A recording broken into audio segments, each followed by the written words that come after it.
Welcome back to YouTube channel of JKM institute. आज से हम एक न्यू सीरीज स्टार्ट करने वाले हैं, दैट इज़ ऑफ ज्योग्राफी। और फर्दर डिले नहीं करती, मैं NCERT से आप लोगों को एक्सप्लेन नहीं करूँगी, मैं एक्सप्लेन करूँगी आपको ऑल इन वन से, क्योंकि ये वही बुक है जो मैंने अपनी 12th की प्रिपरेशन के टाइम पे यूज़ करी थी। तो बुक के जो स्लाइड्स हैं वो मैं यहाँ पे लगा दूँगी, आप साथ साथ उसको रीड अलोंग करते चलना और फटाफट एक चैप्टर की क्विक रिवीजन हम लेंगे। आज हम फर्स्ट चैप्टर बुक 1 से शुरू करेंगे, जो कि है human geography, nature and scope. ठीक है, सबसे पहले इसमें इंट्रोडक्शन आएगी एंड देन सारे टॉपिक्स कवर होंगे और पढ़ना शुरू करते हैं। ठीक है, Geography is an independent discipline that studies space, Earth, its phenomena, origin of human society, their culture as well as their interaction with surrounding environment. Geography is an integrative, empirical and practical. Geography जो है एक independent subject है। बचपन में हम EVS पढ़ते थे।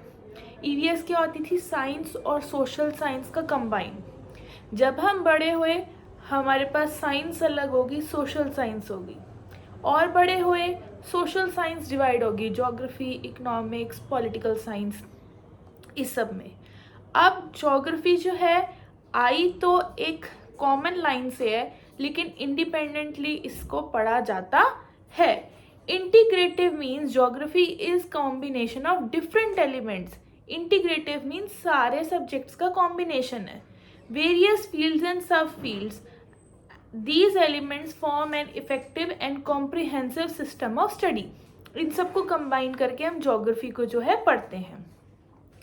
On the other hand, geography is empirical and practical too. Empirical and practical means that geography is associated with observed data and phenomena.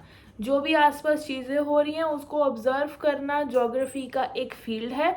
For example, geography को अगर मैं सिंपल एक्सप्लेन करूँ, it's a study of mother earth और human means की कैसे इसके साथ interaction होती है। तो जो भी चीज़ें आपके आसपास हो रही है उसको ऑब्जर्व हमने करा है। These observed phenomena are based on factual and applied facts. कुछ facts भी हैं, कुछ applied चीज़ें भी हैं। For example, भूकंप कैसे आता है? प्लेट टेक्टोनिक की मूवमेंट से। ये क्या है? फैक्ट भी है, ऑब्जर्वेशन भी है, और it's a part of geography. Geography consists different subject matter which can be taken from different fields or different observed data. Geography जो है वो डेटा पे चलती है और ऑब्जर्वेशन पे चलती है, जो हम अलग अलग फील्ड से जो है लेते हैं। Geography is associated with dualism. In simple terms, it is divided into physical geography and human geography.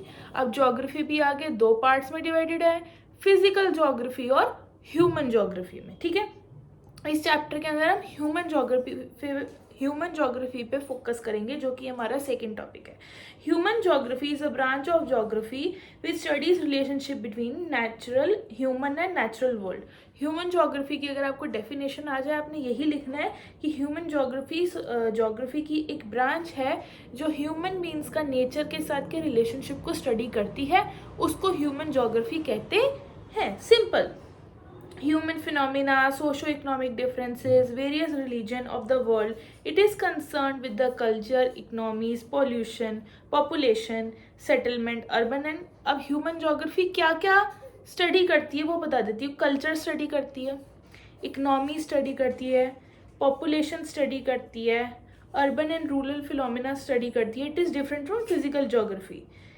It has great focus on studying human environment. इंसानों की इन्वायरमेंट ज्योग्राफी कैसे लिंक होती है, उस सब्जेक्ट को जो चीज़ पढ़ती है उसे हम ह्यूमन ज्योग्राफी कहते हैं। सिंपल भाषा में बोलूँ, हम एज अ ह्यूमन बीइंग अर्थ पे रहते हैं, हमारा अर्थ के साथ जो रिलेशनशिप है वो ह्यूमन ज्योग्राफी पढ़ेगी। Simple. Activities related to natural environment, ये हमारा फर्स्ट पेज था जिसमें दो टॉपिक्स थे, इंट्रोडक्शन और ह्यूमन ज्योग्राफी। ह्यूमन ज्योग्राफी की जो है अब नेक्स्ट पेज पे आ जाते हैं। अब अलग अलग यहाँ पे ना 3 डेफिनेशंस दी हुई हैं जो कि बहुत इंपॉर्टेंट है, 1 मार्क्स में यूजुअली आ जाती हैं कि रैडसल ने क्या डेफिनेशन दी, इन सब लोगों की क्या डेफिनेशन है। अगर तो आप लर्न कर सकते हो वेरी गुड, नहीं कर सकते रट्टा मार लेना, क्योंकि ये डेफिनेशन आ जाती है। A number of geographers differently define human geography. Some of these definitions are below. Human geography को हर इंसान ने अलग तरीके से एक्सप्लेन करा है. अब जैसे दिवाली हर किसी के लिए एक अलग कंसेप्ट होती है, हर बंदा उसको अलग वे में डिफाइन करता है, वैसे ह्यूमन ज्योग्राफी को अलग अलग लोगों ने अलग अलग वे में डिफाइन करा है. अब इन सब की डेफिनेशंस पढ़ लेते हैं कि ये जो विद्वान है ये क्या डेफिनेशन दे रहे. पहली है, human geography is a systematic study of relationship between human society and earth surface. रैडजल का कहना है कि ह्यूमन ज्योग्राफी एक सिस्टमैटिक स्टडी है, रिलेशनशिप जो बताती है ह्यूमन सोसाइटी का अर्थ सरफेस के साथ. ह्यूमन सोसाइटी का अर्थ सरफेस के साथ की जो स्टडी है, अगर उसको हम सिस्टमैटिक वे से पढ़ें तो वो ह्यूमन ज्योग्राफी है, ऐसा रैडजल का कहना है, जो कि बिल्कुल सही है. एलन सी सैम्पल कुछ भी कह लो, ठीक है. Human geography is the study of changing relationship between unresting man and unstable earth. इनका कहना है ह्यूमन ज्योग्राफी एक स्टडी है एक ऐसे रिलेशनशिप की जिसमें इंसान कभी भी रेस्ट नहीं करता और अर्थ कभी भी स्टेबल नहीं होती. ह्यूमन इंसान कभी भी रेस्ट नहीं करता, इट्स अनरेस्टिंग. हमें कुछ ना कुछ चाहिए, नए नए इन्वेंशंस चाहिए, नई नई बीमारियों का इलाज चाहिए. और अर्थ वो भी कभी स्टेबल नहीं रहती, मौसम चेंज होते रहते हैं, कभी बारिश हो रही है, कभी धूप हो रही है, रोटेटिंग रेवोल्यूशन. अनरेस्टिंग ह्यूमन और अनस्टेबल अर्थ के रिलेशनशिप को जो चीज़ पढ़े उसको हम ह्यूमन ज्योग्राफी कहते हैं. ठीक है, ये डेफिनेशन भी ठीक है. तीसरी, पॉल विदान डे ला ब्लांच. नहीं आते स्पेलिंग, कोई बात नहीं, जैसे आते हैं वैसे कर लो. मेरे को भी नहीं आते थे, लेकिन मैंने कभी यूट्यूब पे बात बताई नहीं, लेकिन 3 साल मैंने जब ट्यूशन्स पढ़ाई हैं उसी इंस्टीट्यूट में जिससे मैंने खुद पढ़ाई करी थी, 3 साल तक ज्योग्राफी का टॉपर मेरे बैच से ही होता था, वो भी मेरे स्कूल का. तो ऐसे ही पढ़ाती थी तब भी, अब भी ऐसे ही पढ़ा रही हूँ. अगर ढंग से बिना दिमाग खपाई करे अच्छे मार्क्स लाने हैं, पढ़ लो, समझ आ जाएगा. तीसरी डेफिनेशन है, conception resulting from a more synthetic knowledge of a physical laws governing our earth and the relation between living beings which is inhabited it. थोड़ी सी डिफिकल्ट डेफिनेशन है, ध्यान से पढ़ो. Conception resulting a more synthetic knowledge of physical laws. जितने भी physical laws है जो अर्थ को गवर्न कर रहे हैं, फिजिकल लॉज जैसे कि ठंड के बाद गर्मी आना, बादलों के बाद बारिश आना, रोटेशन होना, रेवोल्यूशन होना, and the relation between the living beings which inhabited it. और उसका जो रिलेशनशिप है उन लिविंग बींग्स के साथ जिन्होंने अर्थ के इन चेंजेस को एक्सेप्ट करा, उस स्टडी को हम ह्यूमन ज्योग्राफी कहते हैं. अगले पैराग्राफ पे आते हैं, द डायक्टोमी और डिफरेंसेस. डायक्टोमी या डिफरेंसेस, बात एक ही है. Between the physical and human geography is a very valid one because nature and human are inseparable elements and they are not seen as comprehensively. यानी नेचर और ह्यूमन मीन्स ये दोनों इतने ज़्यादा एक दूसरे पे डिपेंडेंट है कि इसको आप अलग अलग वे में कभी भी देख ही नहीं सकते. ह्यूमन बींग्स को बिना अर्थ के इमेजिन ही नहीं कर सकते, ठीक है, और अर्थ को बिना ह्यूमन बींग्स के, बिना लिविंग ऑर्गेनिजम्स के इमेजिन नहीं कर सकते. इसलिए ह्यूमन ज्योग्राफी आपको अपने सर्वाइवल के लिए पढ़नी बहुत ज़्यादा ज़रूरी है. ठीक है, अगर आपको पता ही नहीं होगा कि, स्टूपिड एग्जाम्पल, कि धूप में जाने से टैनिंग होती है, आप सनस्क्रीन क्यों लगाओगे, सनस्क्रीन कन्वेंशन क्यों होगा. आपने पढ़ा कि धूप में जाने से सन की जो यूवी रेज है वो आपकी स्किन को हार्म कर सकती हैं, आप सनस्क्रीन लगाओगे. और एग्जाम्पल, आपने देखा कि बादल आ रहे हैं, पॉसिबिलिटी है कि बारिश होगी, लेकिन अगर आपको इस चीज़ की नॉलेज होगी ही नहीं तो आपका सर्वाइवल मुश्किल है अर्थ के ऊपर. अपने सर्वाइवल के लिए आपको ह्यूमन ज्योग्राफी की नॉलेज तो होनी ही चाहिए. ठीक है, for example, both physical and human phenomena are described in metaphor using symbols from human anatomy such as cuckoo, face of the earth, eye of the storm, mouth of the river. अब हम कितनी बार human body को जो है अर्थ के साथ जोड़ लेते हैं, कहते हैं कि माउथ ऑफ द रिवर. ठीक है, ये सब चीज़ें, नेक ऑफ इस्थमस, ठीक है, Likewise, region, villages, town have been described as organism. German geographer describes state, country as living organism. German के जोग्राफर ने जो है स्टेट और कंट्री को एक लिविंग ऑर्गेनिज्म की तरह डिस्क्राइब करा हुआ है, ठीक है.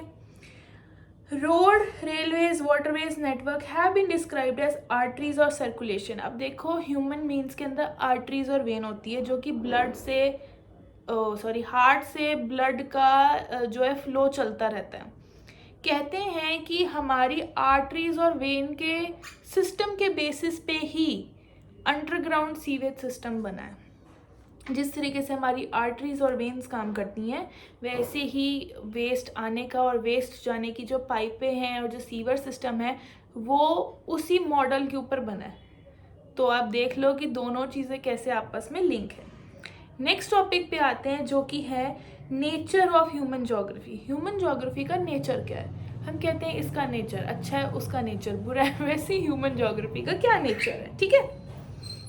The nature of human geography is very complex. बहुत ज़्यादा कॉम्प्लेक्स है, समझना थोड़ा मुश्किल है. And covers all the elements created by nature as well as man. It also deals with inter relationship between.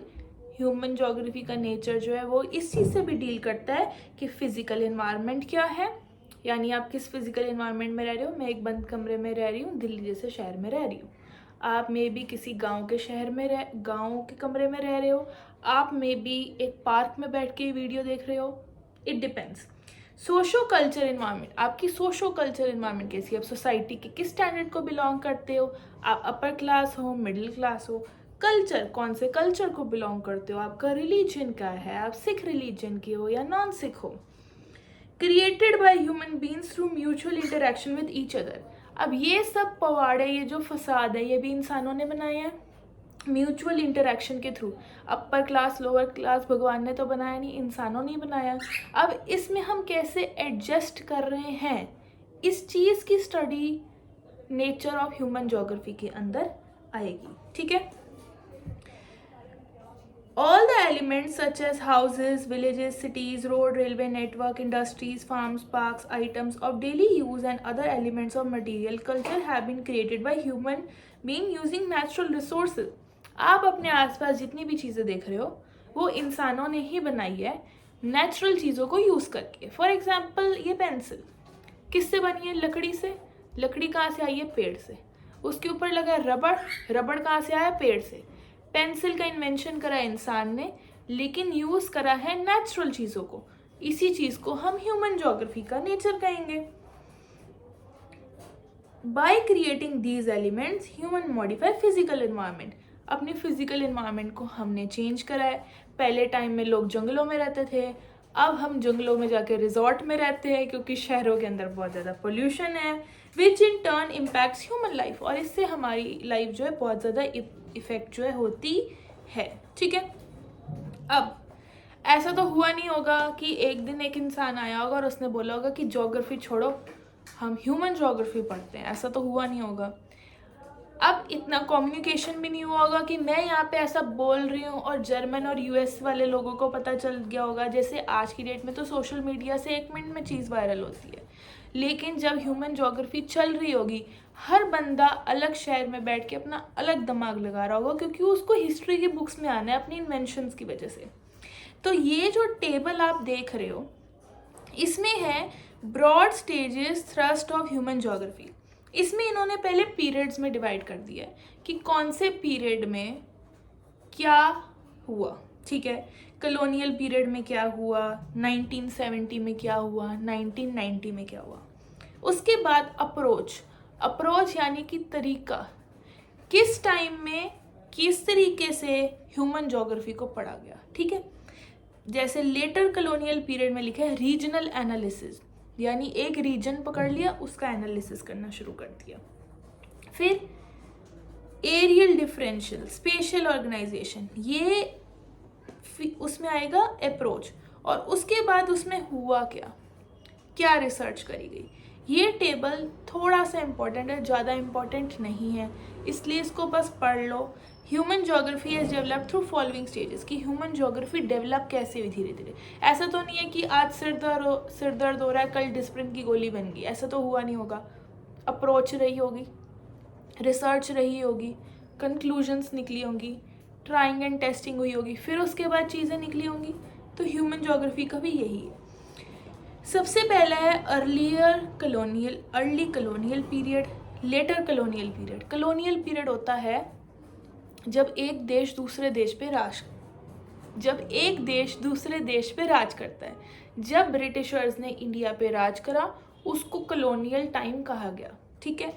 Early colonial period जब start हुआ, letter colonial period जब आज़ादी मिलने वाली थी, 1930 थ्रू इंटर वॉर पीरियड। अब इसमें सिर्फ इंडिया की नहीं बात हो रही, ऑल ओवर वर्ल्ड की बात हो रही है। ऐसा नहीं है कि इंडिया का इंडिपेंडेंस का कुछ लिंक है, इसे जनरल सेंस में देखना। 1950, 1960, 1970, 1990, इन 1 2 3 4 5 6 पार्ट्स में ह्यूमन ज्योग्राफी की उसको डिवाइड कर दिया। अब उसके बाद अप्रोच, पहली अप्रोच है एक्सप्लोर एंड डिस्क्रिप्शन। आप घर से बाहर गए, आपको एक नई तरीके की पत्ती दिखी, आपने उसका सैंपल उठाया और उसकी डिस्क्रिप्शन लिख दी। Exploration and description. आप पार्क में गए, आपको नई तरीके की तितली मिली, आपने उसको रख दिया संभाल के, जो भी उसको स्पेसिमेन बना दिया और उसकी डिस्क्रिप्शन लिख दी। एक्सप्लोर करा, डिस्क्राइब करा। रीजनल एनालिसिस, इसमें इन्होंने कहा ऐसे तो चीज़ें ढूंढनी बहुत मुश्किल हो जाएंगी, हम रीजनल एनालिसिस करते हैं। हम एक एरिया ले लेते हैं, हमने राजस्थान का एरिया ले लिया, हमने वहाँ के जानवरों के बारे में लिख दिया कि कैमल होता है, हमने वहाँ की वाटर शॉर्टेज के बारे में लिख दिया, हमने वहाँ के खाने के बारे में लिख लिया, वहाँ के मौसम के बारे में लिख लिया, वहाँ की सॉइल के, इस तरीके की अप्रोच को हमने रीजनल एनालिसिस कह दिया। Areal differentiation, the focus was identifying uniqueness of any region and understanding why and how it was different from other. Areal differential यानी कि इस एरिया का दूसरे एरिया से क्या डिफरेंस है। गोवा का दिल्ली से क्या डिफरेंस है। गोवा में सी है, दिल्ली में सी नहीं है। दिल्ली में पोल्यूशन है, गोवा में पोल्यूशन नहीं है। दिल्ली में मल्टीलिंगुअल लोग रहते हैं, मल्टीकल्चरल रहते हैं। गोवा में यूजुअली क्रिश्चियन लोग रहते हैं, और भी लोग रहते होंगे, लेकिन डिफरेंस यहाँ पे हमने कर दिया। इस अप्रोच को एरियल डिफरेंशिएशन कह दिया, ठीक है।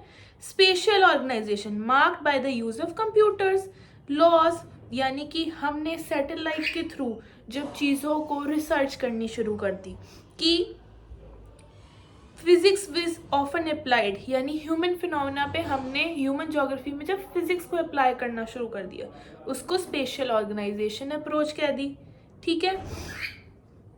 Emergence of humanistic radical behaviour schools, यानी कि discontents which quantitative revolution and its dehumanise manner of doing geography led to emergence of 3 new schools throughout human geography. Human geography was made more relevant socio political reality. अब 1970s के around human geography को schools में डालना शुरू कर दिया, बच्चों ने अलग अलग अप्रोच डालनी शुरू कर दी, प्रोफेसर्स ने अलग अप्रोच डाल दी, लेकिन स्कूल्स में आना शुरू हो गया। 1990 पोस्ट मॉडर्निज्म इन ज्योग्राफी, यानी कि यूनिवर्सल थ्योरीज जो बनी है वो कितनी एप्लीकेबल है उसकी टेस्टिंग शुरू हो गई कि बेसिकली जितनी भी थ्योरीज हैं ह्यूमन कंडीशन की उनको क्वेश्चन करना शुरू कर दिया। फॉर एग्जाम्पल कहते हैं कि भूकंप तब आता है जब हिंदू माइथोलॉजी के हिसाब से जो बलद होता है, ठीक है, उसके 2 सींग होते हैं, एक सींग पे अर्थ है और एक सींग खाली है। जब वो थक जाता है और अर्थ को एक सींग से दूसरे सींग पे शिफ्ट करता है तो भूकंप आता है। ऐसी एक थ्योरी है।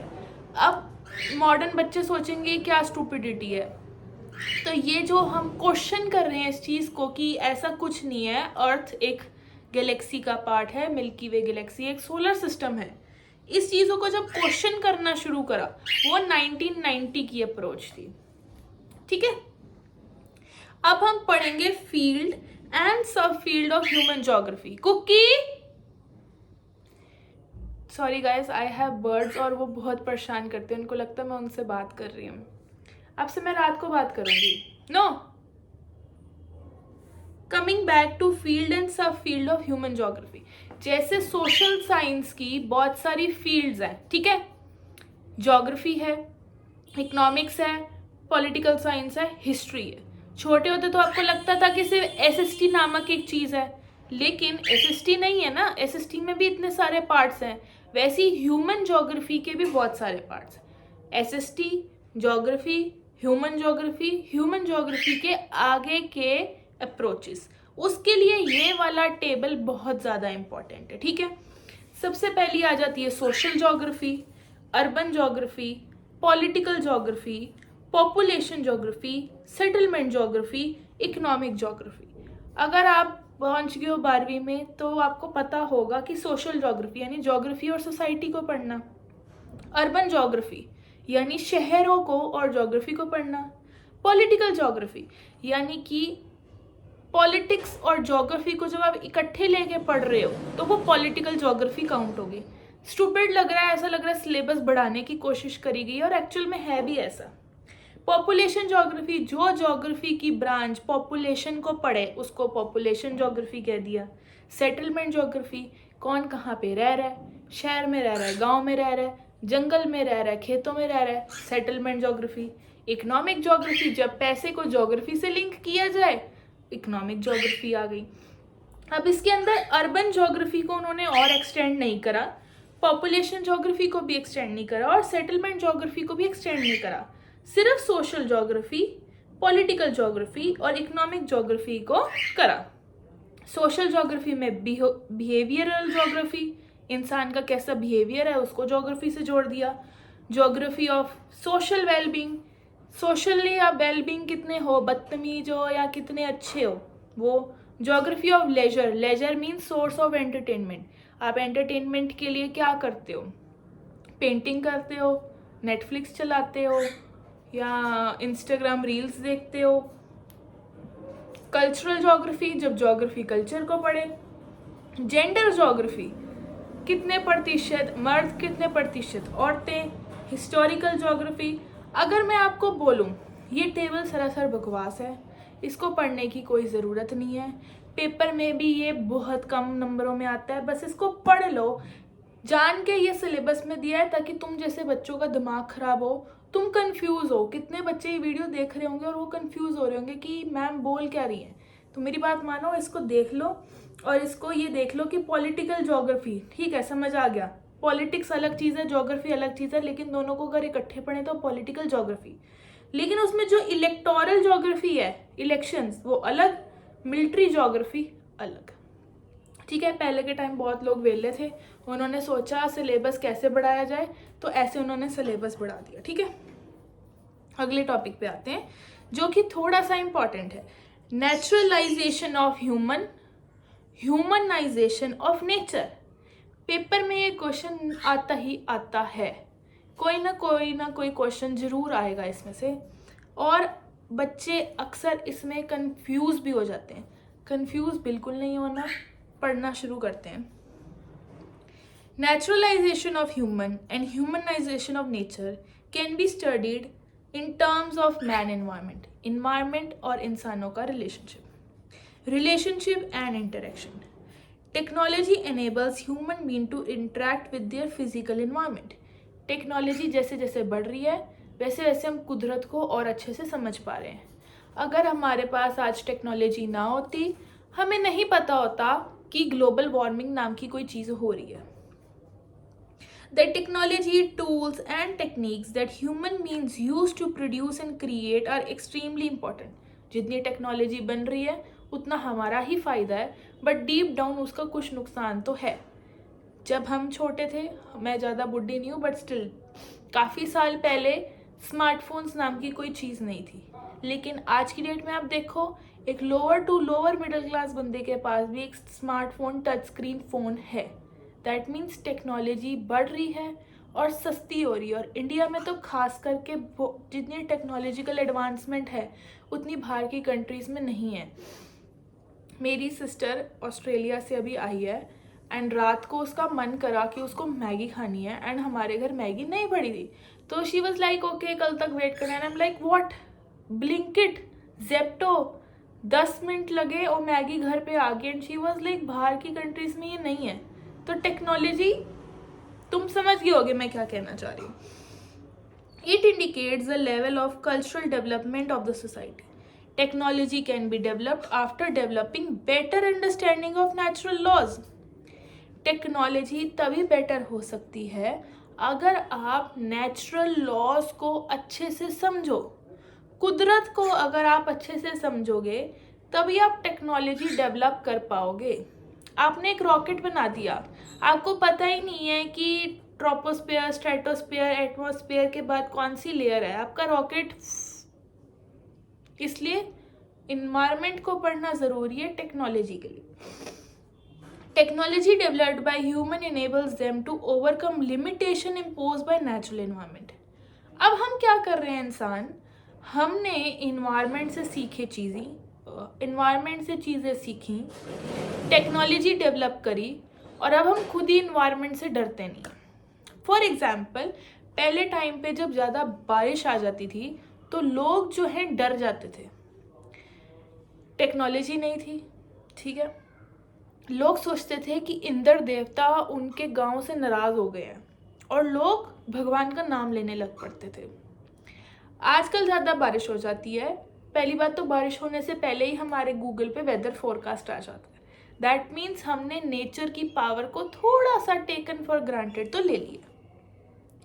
फॉर एग्जाम्पल सुनो इनका, the understanding of friction and heat help the humans to discover fire. हमने फ्रिक्शन और हीट को समझा तभी फायर बनी। दो पत्थरों को रगड़ा, चिंगारी निकली, माचिस को ऐसे किया, आग जल गई। उस कॉन्सेप्ट से हमने अपनी टेक्नोलॉजी बना ली। Use to keep life easier, cooking food and keep themselves warm. एक बार आग बनना सीख लिया हमने खाना बनाना भी सीख लिया, खुद को गर्म रखना भी सीख लिया, और जानवरों को खुद से भगाना भी सीख लिया। Similarly, understanding DNA and genetics enable humans to find the cure of many diseases। DNA समझने से कितनी सारी बीमारियों का सल्यूशन हमने निकाल लिया। हालांकि बीमारियां बनाने के पीछे भी हम खुद रिस्पॉन्सिबल हैं। आजकल जितनी भी बीमारियां हो रही हैं वो हमारे ही लाइफस्टाइल चेंजेस की वजह से हो रही है, बट हम उसकी दवाइयां भी ढूंढ रहे हैं। Laws of aerodynamics helped humans to build plane to reduce time travel in two places। हमने एरोडायनामिक्स यानी कि हवा के डायरेक्शन के रूल्स को समझा, जिससे हमने एरोप्लेन बनाया। जो सफ़र 10 घंटे का है उसको 2 घंटे में कर दिया, ठीक है। अब यही है naturalisation of human and humanisation of nature. Naturalisation of humans यानी हम जब कुदरत से डरते हैं, और ह्यूमनाइजेशन ऑफ नेचर जब हमने नेचर को अपने हिसाब से चेंज कर दिया है। सिंपल, ठीक है। अब आ जाते हैं अप्रोचेस ऑफ ह्यूमन ज्योग्राफी। हम कौन सी अप्रोच रख रहे हैं ह्यूमन ज्योग्राफी के प्रति? तो 2 अप्रोचेस हैं। पहला है इन्वायरमेंटल डिटर्मिनिज्म और दूसरी है पॉसिबिलिज्म, ठीक है। और उसके बाद तीसरी अप्रोच है मध्यम मार्ग, उसको मैं समझाती हूँ। सबसे पहले इन्वायरमेंटल डिटर्मिनिज्म पे आते हैं। Human beings adapted the limitation imposed. ये वो टाइम है जब इंसान कुदरत से डरता था, ठीक है। Early stages of their interaction with their natural environment, they have direct interaction with nature, physical nature of human beings become mother nature. उस टाइम पे हम इंसान धरती को धरती माता कहते थे, मदर नेचर कहते थे। क्यों? क्योंकि हम सबको अपनी मम्मियों से डर लगता है। अब सबको नहीं लगता, लेकिन पहले सबको लगता था। This was because the level of technological development was very low. Technology low है, तुम्हें नहीं पता बारिश क्यों आ रही है। अब तुमने वाटर साइकिल पढ़ लिया तो तुम्हें समझ आ गया बारिश क्यों आ रही है। The level of human development was also primitive. Human development भी बहुत प्रिमिटिव थी। प्रिमिटिव मतलब अर्ली स्टेजेस पे, ना के बराबर। This type of interaction between primitive human societies and strong forces of nature was termed as environmental determinism। जब इंसानों की टेक्नोलॉजी नहीं थी, इंसान नए नए थे, नेचर के पास ज़्यादा पावर थी, इस टाइम को हम कहते हैं इन्वायरमेंटल डिटर्मिनिज्म। जब इन्वायरमेंट आपके ऊपर डंडा लेके हावी थी। The primitive stage where man listen to nature, जब इंसान कुदरत को सुनता था। Was afraid of its fury, जब डर लगता था कुदरत से। वर्शिप्ड इट, जैसे मैंने बताया ज़्यादा बारिश हो रही है, इंद्र देवता की पूजा करनी शुरू कर दी। conserved it, उसको बचाता था, and lived in complete harmony. This stage was considered as stage of naturalized human. जो naturalization of human, इसी stage को कहते हैं कि एक अच्छी हारमोनी के साथ आप एनवायरनमेंट के साथ रह रहे हो. ठीक है, अब क्या हो रहा है, हम जा रहे हैं दूसरी स्टेज की तरफ, विच इज पॉसिबिलिज्म. क्या क्या पॉसिबिलिटीज हैं, इस स्टेज को हम कहेंगे ह्यूमनाइजेशन ऑफ नेचर, कि अब हमें नेचर से डर नहीं लगता, अब हमने टेक्नोलॉजी से बैंड बजा रखी है. With the passage of time, the people began to understand their environment and the force of nature. Gradually, they realized their power to control and develop natural resources into useful things. Now, human beings started to develop better and more efficient technology with social and cultural developments. They created further possibilities with the resource obtained from the nature and were no longer limited by natural environment. जितने resources मिल रहे हैं उतनी technology बढ़ रही है, environment से अब डर नहीं लगता. This was a period of change from state of necessity to state of freedom. पहले कुदरत necessity थी, अब हम nature को as मतलब freely use कर रहे हैं, उसकी बैंड बजा रहे हैं. The cultural landscape were created by human beings and their imprints can be seen easily everywhere. For example, health resorts on highland, huge urban fields, इसमें examples दिए हुए हैं कि satellites बनना, ये सब. This type of interaction was termed as possibilism.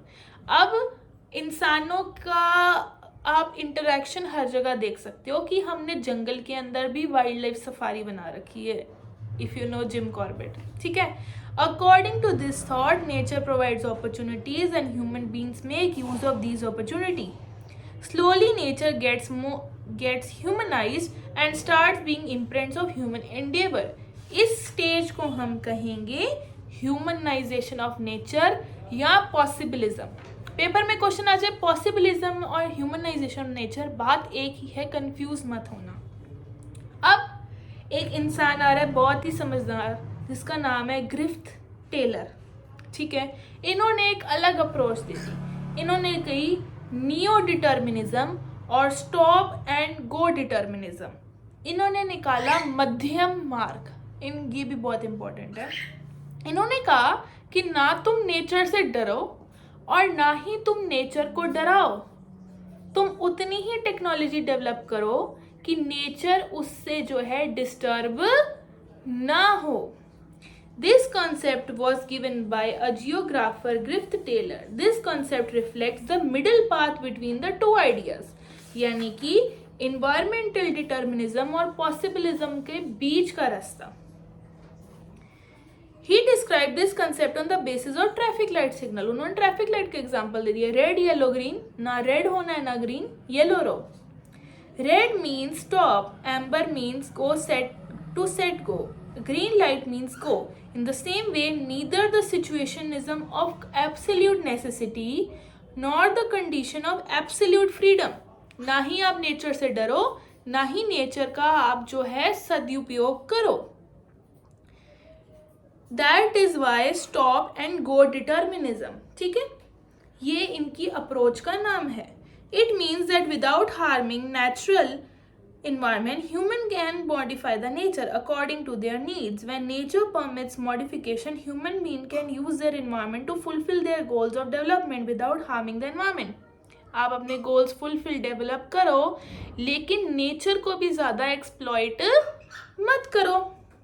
बहुत समझदार बंदा है, सही बात बोली है, लेकिन इसकी बात को कोई strictly follow नहीं कर रहा.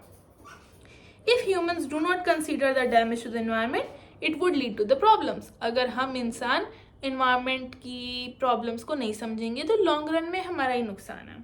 Today, damage by humans has resulted in greenhouse effect. आज आप सबको पता है कि ओजोन लेयर कम हो रही है, ग्लोबल वार्मिंग हो रही है, ग्लेशियर्स पिघल रहे हैं, फलाना ढिमकाना हो रहा है. लेकिन हम एज अ ह्यूमन बीइंग क्या कर रहे हैं, हम सिर्फ ये ज्योग्राफी की बुक पढ़ रहे हैं, बुक में इस चीज़ को समझ रहे हैं और रियल लाइफ में कुछ भी नहीं कर रहे. सो पढ़ाई को भी लेके मुझे लगता है गलत अप्रोच है. जितनी ये सारी बातें तुम्हें बुक्स में समझाई जाती है उतनी अगर प्रैक्टिकली समझाई जाए तो शायद सुधार हो जाए. Thus, the neo-determinism helps to create the idea of balanced relationship between man and environment. Balanced relationship between man and the environment. खत्म हो गया चैप्टर.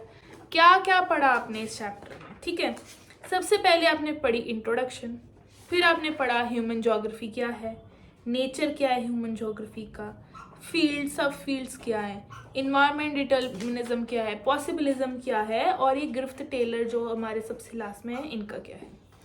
मैंने अपने चैनल पे इंग्लिश और पंजाबी के सारे चैप्टर्स एक्सप्लेन करे हैं, बट ज्योग्राफी का मैंने फर्स्ट टाइम एक्सप्लेन करा है ऑन कैमरा. यूजुअली मैं क्लासेस लेती हूँ तो उस पर एक्सप्लेन करती हूँ. आई नो फिजिकल क्लासेस में ज़्यादा बेटर समझ आता है, ऑनलाइन में थोड़ा मुश्किल है, लेकिन स्टिल मैंने पूरी कोशिश करी है. अगर आप लोगों को समझ आया है तो ज़रूर कमेंट सेक्शन में बताना, नहीं आया तो भी मेरे को बताना. और ऐसे ही मैं ज्योग्राफी के सारे चैप्टर्स आपको शॉर्ट में एक्सप्लेन करूँगी ताकि आपकी एक क्विक रिवीजन हो जाए. और मुझे पता है यूट्यूब पे वही बच्चे पढ़ने आते हैं जो लास्ट मिनट वाले होते हैं. ठीक है, तो ज़्यादा ब्लैबर नहीं करते, इस वीडियो को यहीं ख़त्म करते हैं. मिलती हूँ बाकी की वीडियोस के साथ, तब तक के लिए गुड बाय.